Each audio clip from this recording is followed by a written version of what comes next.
Good morning and welcome to my morning update. I'm going to do an update today on what's going on and where we're headed, how soon I'll be in the field picking corn, shelling corn if you want to say that, how the soybeans look and how they're doing, where I'm at with the hay production. So if you're interested in this, stick around and maybe you'll get to see or hear something that interests you. If you're not interested in this, go click on Millennial Farmer or Larson Farm or Cole the Corn Star and listen to commercials for the first 10 minutes of the video. Anyway, you'll never see that here. I don't do that. I do have a new Hogs Co bicycle, though, that they sent me. The first one didn't have a seat for William, and I really enjoy these things. But, of course, I'm giving you a commercial. So that's about the only thing that you're going to see is the Hogs Co bicycle. That's coming up soon. But anyways, with that being said, corn is looking pretty good. Actually, the corn's looking really good. Haven't picked any yet, but I've been out and pulled a lot of ears. Really struggling to get to black layer. It has been wicked cold in the 50s and overnight, and 60s during the day, never even hitting 70s. We are this coming week supposed to get up into the 70s and almost 80s, or up to 81, I think is what they were saying, for about 5 or 6 days, which will force the black layer and force this corn to start drying down. We just had about 5 inches of rain in the last week or so, which kind of puts a damper on the pamper for making hay. But these late planted soybeans are filling pods like crazy, like really filling pods. I am seeing a little bit of a weird on the upper pods, like the plant is like, hey, you know what? The moon phase is a little bit later than, is a little bit later than I should have been planted. So I'm seeing a little discoloration, and I will show that on the on video. And I'm going to get my video camera and go take a walk out in the field, but not today. The crazy thing about it is that the pods that are low, they're really filling and getting really fat. The beans on the last that I planted, which was the 15th of July, those beans are just about to touch one another inside the pod. The other ones that were planted on 8th, 9th, 10th, those beans, those beans are really, really, really, really filling in nice. I got a really nice stand there, a nice looking bean in the pod. So just as long as we can make it past the frost date for maturity on the last ones that we planted, and I think we'll be doing good. I think it's just going to be, a wonderful, wonderful experience putting beans in after wheat this year. Now next year could be a totally different story. Who the heck knows? We could be able to take wheat off earlier, or I may not even plant wheat that I want to harvest. It's been such a pain in the ass to get rid of it. They're hauling it out now, but we're struggling with bugs. Fumigated the bin all last week, 3 times last week, still coming up with a bug. I don't see them I see no bugs in the bin. I see no bugs anywhere in that bin, but when they get to the mill, they claim there's bugs. So they are bringing those loads back to their facility, fumigating those loads, and then taking them in, and then, of course, they'll take them. If you didn't know, when you go to a flour mill with buggy wheat, they reject it, and then you can fumigate it, and as long as those bugs ain't wriggling, they'll grind them. You'll eat them. It'll be okay. Yeah, malathion. Let's go, baby. Anyway, that's that. But as for the corn, I have one farm that I planted on my birthday, which was the 5th of July. Yeah, really late. It was a shorter season corn. I would have been much happier with, say, a 78 or an 80-day corn, 85-day corn, something like that. But the fertilizer plant sold me a variety that was 95 day was the shortest season variety that I could get. They didn't want to sell me anything lower than that. I do believe it's going to make it to dent before frost, full dent, but I'm not sure that it's going to hit black layer by frost. We're supposed to get frost in less than a month's time, approximately 18 days from now. So we'll be into dent. The milk line will be halfway up that damn kernel before it frosts, and I don't know though. You know, we've had plenty of rain, so the moisture's still climbing that stalk and filling those ears. And the kernel depth is actually it's getting pretty deep. It's just, it was just too late to plant it, and I did it. It'll make grain, but it's going to be 100, 120 bushel corn, maybe. You know, if I do any higher than that, then it'll be kind of amazing. But it's just what the hand that I was dealt. We didn't get the hot weather that we were supposed to get. We got a lot of rain, and that's a wet farm. So, you know, next year I'm gonna VT them stalks down, and next year it'll be corn again. I'm gonna put corn in. I don't think I'm gonna put beans there because of the incredible deer problem that we have there, and I'll put corn in, which will be fine. I don't care. I took wheat off, put corn in. I'll put corn in, and I'll put wheat in. You know, I'll put wheat on. You know, I'm hoping to get these 95-day varieties and get them in early enough this coming year. See, it's crazy. I haven't even harvested one bushel, and I'm already talking about next year. Isn't that crazy? You know, most people in the world are like, oh, they can't even think past tomorrow or today, and I'm already thinking about next year's planting. How am I going to do this? What am I going to put? What type of fertilizers I'm going to put down? What information am I going to gather from this combine's mapping unit? You know, and my soil tests. I'm going to buy one of those automatic soil testing probes. Quite expensive, but I can probe every acre on every farm and get a good map on it, and then I will be able to tell pH and nutrition inside those fields so much faster, so much easier, and that'll pay me dividends in the end. Do I need lime on this farm? Do I need, you know, do I need to put a little potash on this farm? What varieties of cover crops should I put in? What types that'll bring up those levels of nutrition for the coming year? You know, those are the things that I gotta really kind of compile and figure out to do better on these farms. You know, because the old way of doing stuff is fine, but when you're on a large scale like we are, you know, I farm 4,000 acres. You know, a lot of it's hay, but I suspect that this coming year I'll be somewhere around 2,500 acres of row crops, and the rest will be hay. So it'll be 2,500 acres and somewhere around 15 to 2,000 acres of hay. There's a reason for that. The mushroom barns don't pay like they used to. I'm fully capable of growing grain. I can do it on the cheap because I know how to fix equipment and update equipment and do things like that. I don't have to have out-of-pocket expenses at $115 an hour for John Deere to come out and work on something, or New Holland to come out and work on something. I can do it myself and be perfectly happy doing it. I just enjoy that kind of work. There was a TikTok video that went up, and somebody named me, like, you know, named me in it, tagged me in that video, and I was quite flattered and proud that somebody would think of me that way. And the question that was being asked was, could you farm with $150,000 worth of equipment? And my answer to that was absolutely 100%. Of course you can. Of course you can. If somebody gave me $150,000 and said, or if I had $150,000 and I wanted to go farm, I had a $150,000 budget, I would go buy, you know, 55, 60 series John Deere tractors to start with.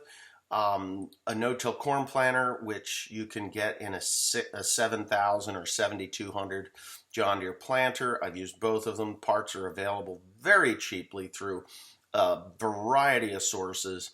I would be full no-till as far as growing a crop of corn or soybeans. So, and you can plant soybeans with a 7,000, 30-inch rows. You may have to plant it twice to get your 15-inch rows if that's what you want to do.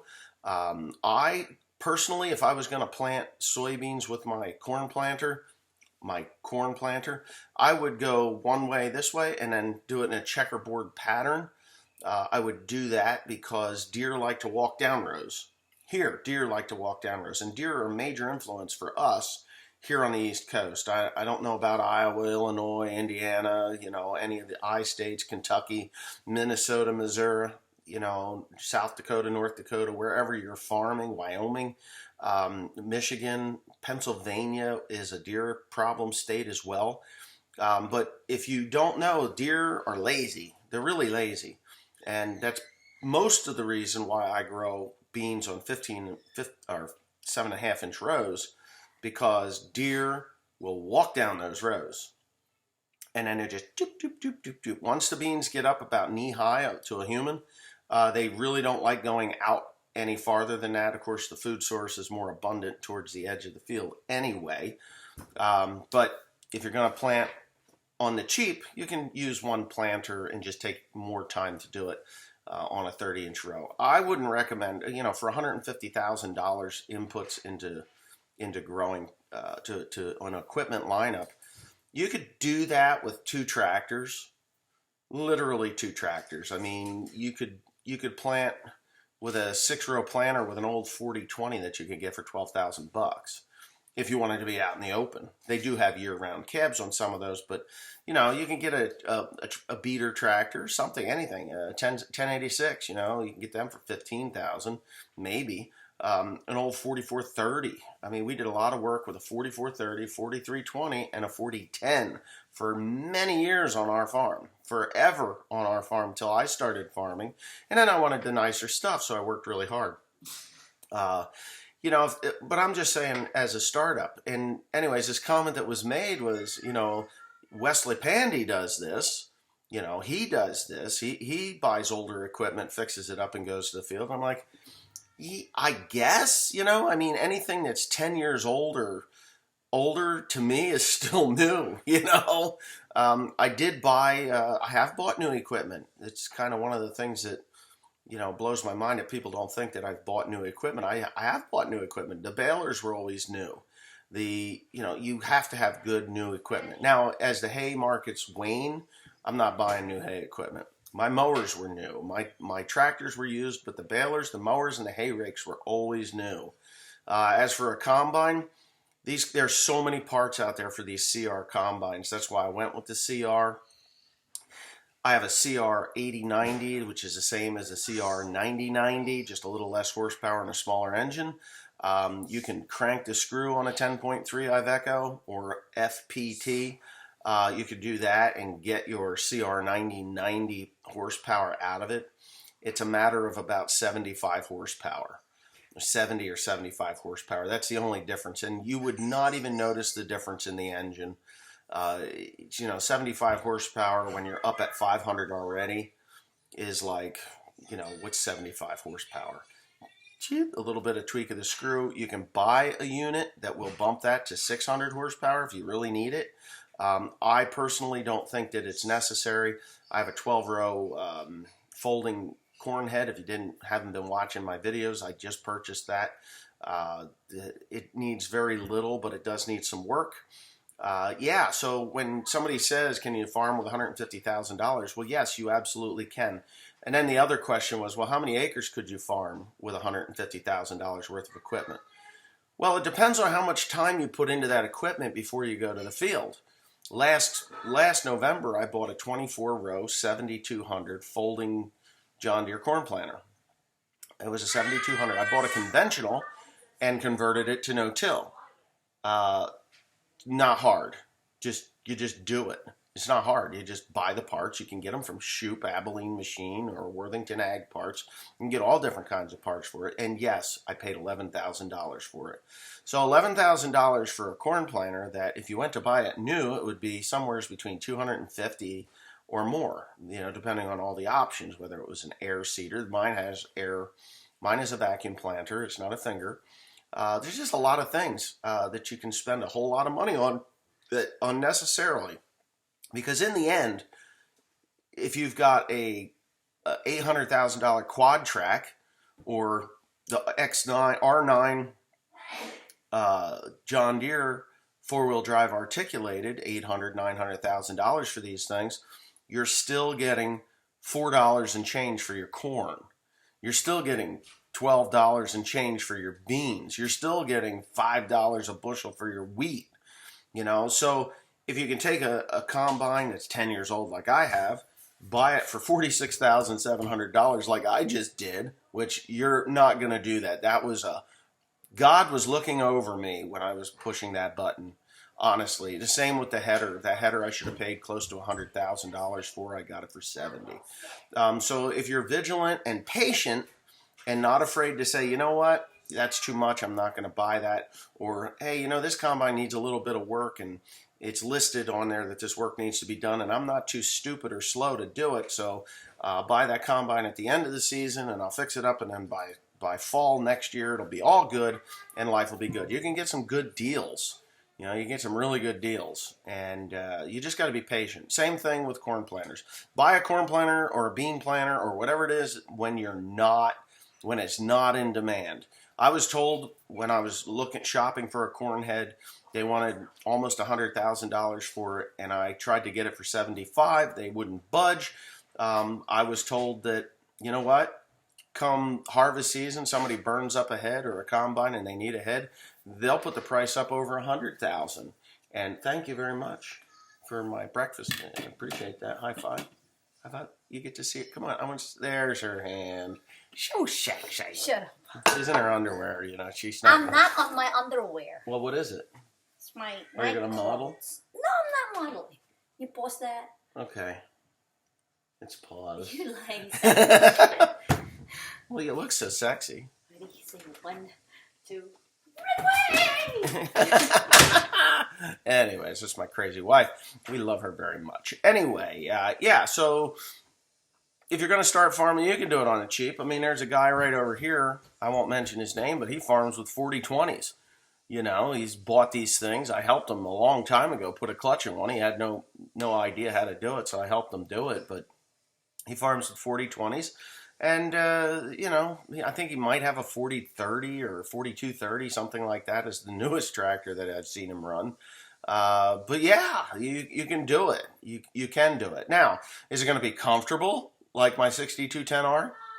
Is it going to be comfortable like my 8530? Hell no. Is it going to be nice and quiet like my 8090 New Holland twin rotor CR 8090? No, it's not. It's not at all. You're going to be dirty, you're going to be dusty, you're going to be tired, you're going to be grumpy, you're going to be proud that you're able to farm with $150,000 worth of equipment, because your bank account's going to be a whole lot fatter than the guy that just went out and spent $1,200,000 on a brand new combine with 2 new heads. I don't even think you get it for $1.2 million now. But, you know, maybe a cheaper one, you know, the smaller ones. And do you need a Class 10? I don't need a Class 8 combine. I'd have been perfectly happy with a Class 5 or a Class 6 combine, but they just weren't available for me to buy. It just wasn't there.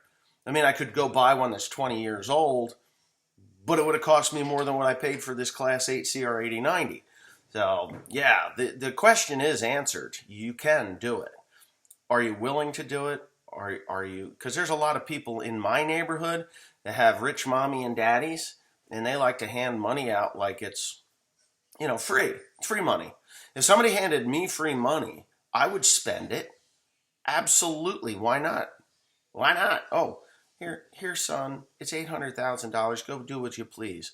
I would probably be on the cheap anyway and go buy a few different things that I absolutely needed that were older and work on them because I enjoy that. But these kids, no. No. We got brand new fence. We got brand new deers. We got brand new balers. And this baler doesn't match my color of my tractor, so we'll buy a different tractor or a different baler. Crazy stuff. And I'm not that way because I'm farming for a living. I'm not farming with money. I'm farming for money. So in the end, when my bills are paid and I still have money in my bank account and I'm buying land, you know, land is something that will traditionally always go up in value. It is solid. They can't take it away from you as long as you pay your taxes. And you can sell it when you retire for more than what you paid for it, mostly, and or the same amount. I mean, and you get to farm it for that period of time. Whereas a brand new tractor, yeah, I bought a new tractor. You drive it off the lot and it loses $50,000, $80,000, $100,000 worth of value right off the lot. Run it for a year. Same with a combine. You run a combine for a year, you lose $200,000, $300,000. $200,000 to $300,000 out the door. Mine, I'm fixing it up. so that she looks and runs, not looks, looks don't really matter, so that she runs perfectly. New concaves, new rasp bars, new discharge beater fingers, a lot of new parts going into this thing. Yeah, it's going to cost me ten to $15,000 to do all this work, but my $46,700 combine will no longer be worth $46,700. It'll be worth somewhere around $120,000 to $140,000 once all this work is done, because these people neglect this machine was kind of neglected. They didn't even change the oil in the transmission. It was a little shocking. The couplers and stuff on the drive shaft, on the drive shafts, that will work perfectly. I got a lot of concerned people over that. Don't be concerned. It'll be perfectly fine. I've done this stuff before. You can get away with it. I will lose nothing because the splines were shot, the shafts were shot. Somebody said, "Oh, just put new couplers on and you'll be fine." Well, if you put brand new couplers at $160 a piece onto 2 worn shafts, you're wasting $700, because by the end of fall, they will be worn into the old worn shafts. You have to replace everything. If you don't replace everything, you may as well just not do it at all. So anyhow, with that being said, I think this video's pretty much ran its course. And I'm looking forward to getting out in the field. I'm watching the Eastern Shore Farmer here. If you don't know the Eastern Shore Farmer, he does a good job. I mean, he's got this camera in the cab. I did see him smoking a cigarette. And Lewis, you really need to stop doing that. You will die young. Yep. What the hell's the matter with you? So I'll have to get after Stacy to smack you upside the head. I'm sure she'll enjoy doing that. But anyhow, yeah, get that corn combine. And when I start rolling into the corn, I'll show pretty much the same as what Lewis is doing. I'll run the monitor and I'll show you what's coming in the back. I'll show you what's going out the back. And I'm also got a lot of videos on what we're doing on the farm right now. I left my camera at the farm. That's why I'm doing this. I didn't pick it up. I actually had a raging headache yesterday. I ate something that did not agree with me, which that list is getting longer. And my food choices are getting shorter. I can only eat natural foods. I cannot eat anything processed anymore. And when that happens to the point where I can't even eat a potato chip, it's going to be a sad day. Because, well, not really. I'll just start growing potatoes and carrots and eating them, but you know, that sort of stuff. But anyway, yeah, that list. I miss Snickers bars. I miss those. I miss peanut M&Ms. I miss Doritos. I like those. I can't eat them. When you have food sensitivities like I have, it sucks. I can't hardly even eat a hot dog, to be honest with you. And hot dogs ain't great for you. I mean, they're just lips and assholes, but sometimes a nice hot dog is good to eat, 2 or 3 of them anyway. I can't even eat sweet corn because it's modified, genetically modified through the sugars, and it goes right to my head. It hurts like somebody's put my head in a vice. I'd rather get kicked in the balls once than eat a bag of M&Ms or a Snickers bar or anything that gives me that headache. It really sucks. So anyways, with that being said, I hope you enjoyed this. I will get my video camera, and maybe tomorrow I'll have a nice new video out for you, and you can enjoy that. Have a nice day. Don't forget to subscribe. It's cheap. It's free. You don't have to do anything. If you like this video, comment, rate, subscribe, comment, thumbs up, and subscribe. It's not too much to ask. I do this for free. I don't charge you anything. I could, but where would the fun in that be? Well, at least not for you.